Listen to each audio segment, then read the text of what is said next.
தந்தை, மகன், தூய ஆவியாரின் பெயராலே ஆமென். இயேசு கிறிஸ்துவின் அன்புமிக்க சகோதர சகோதரிகளை உங்கள் அனைவருக்கும் கிறிஸ்து இயேசுவின் அன்பு கலந்த வணக்கத்தை தெரிவித்துக் கொள்கிறேன்.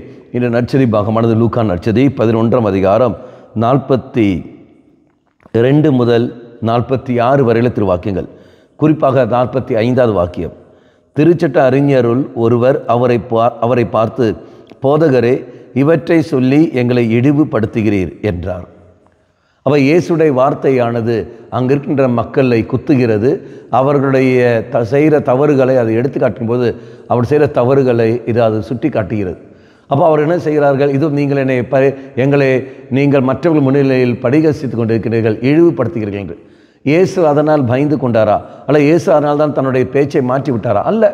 தொடர்ந்து மறுபடியும் அவர் என்ன செய்கின்றார்? அவர் போகிற போக்கிலே போய் கொண்டிருக்கின்றார்.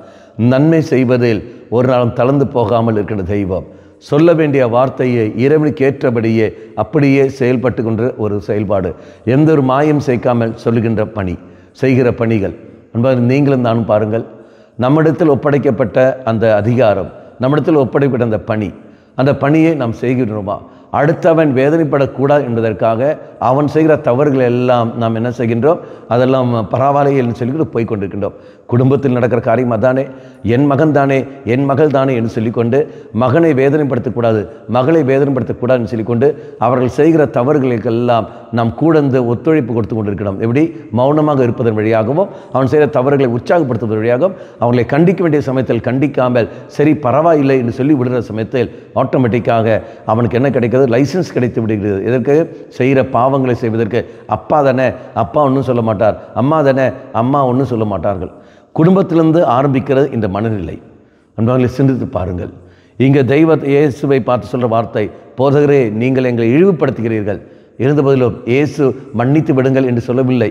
மாறாக தொடர்ந்து அவர் சொன்ன வார்த்தை, ஐயோ உங்களுக்கு கேடு. யார் எடுத்து சொன்னால் அவனை பார்த்து மீண்டும் சொன்ன, ஐயோ உனக்கு கேடு. அன்பார்ந்தவர்களே, நீங்களும் நானும் பார்ப்போம். தெய்வத்துக்கு ஏற்ற மட்டும் ஒரு வாழ்க்கை நாம் வாழ்மை ஒழிய சமுதாயத்துக்கு ஏற்ற ஒரு வாழ்க்கை அல்ல. இறைவனுக்கு ஏற்ற ஒரு வாழ்க்கையை வாழ்வது தான் சமுதாயத்துக்கும் குடும்பத்துக்கும் ஏற்ற ஒரு வாழ்க்கை. ஆகவே இறைவனுக்கு முக்கியத்துவம் கொடுத்து வாழ்வோம். பிள்ளைகளையும் அவ்வாறு வளர்த்தி கொண்டு வருவோம். கண்களை மூடிக்கொள்ளுங்கள்.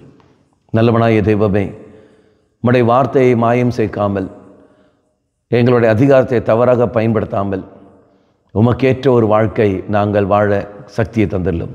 அம்மா மாதாவே, தெய்வ மாதாவே, எங்கள் மாதாவே, என் அன்னையே, விசேஷமாக எங்களுக்காக பரிந்து பேசும். ஆமேன். தந்தை, மகன், தூய ஆவியாரின் பெயராலே ஆமேன்.